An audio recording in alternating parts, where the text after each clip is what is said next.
The Qur'an.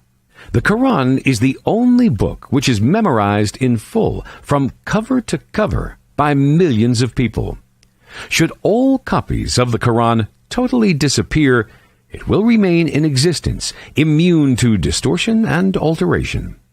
What is amazing is that this is mentioned in the Qur'an, as God says, إِنَّا نَحْنُ نَزَّلْنَا الذِّكْرَ وَإِنَّا لَهُ لَحَافِظُونَ.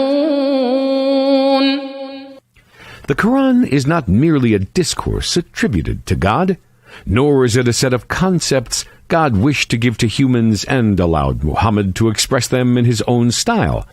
Definitely not. The Qur'an is God's own word. Therefore, it is free of even the slightest error. How can error creep into it when it is the word of God who combines absolute perfection with faultless knowledge? Across the centuries, Muslims studied the Qur'an in depth, but they continued to discover its linguistic and legislative treasures. Indeed, new avenues of knowledge have been based on the Qur'an. The Qur'an includes some scientific information that no human being could have possessed in the 7th century, such as the different stages a human embryo goes through during pregnancy, the formation of mountains, or the outcome of future battles. How could Muhammad gather such information except through revelation by the Creator, who knows all? The Qur'an disapproves of some of the Prophet's own actions. It includes some remonstration with the Prophet for the way he treated some Muslims, or how he dealt with his wives on certain occasions, or the way he interacted with certain relatives of his, or during a battle. Had the Qur'an been written by Muhammad, would he have included such reproach aimed at him personally? Billions of people lived on earth in the past 14 centuries. Yet none of them was able to take up the challenge stated in the Qur'an and produce a single verse that is akin to it. The challenge remains open, and all are invited to try.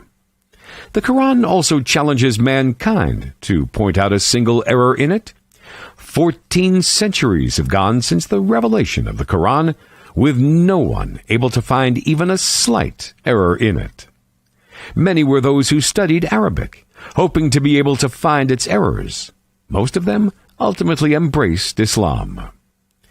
On several occasions, Prophet Muhammad was asked about the meaning of some verses of the Qur'an, or his reaction to a certain event, or requested to give information on something, but he could not. He stated that he would wait until God gave him the necessary information. His wait was at times long. This certainly confirms that he was not the author of the Qur'an. The Qur'an was revealed to an unlettered person. Indeed, Muhammad did not know how to write or read. He never learned reading and writing.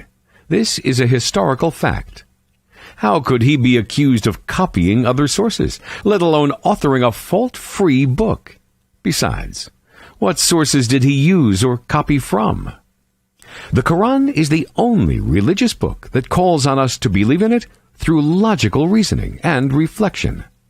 This is contrary to what all other scriptures, or divine or man-made religions, ask their followers to do. They say that pure faith cannot be subject to any logical reasoning.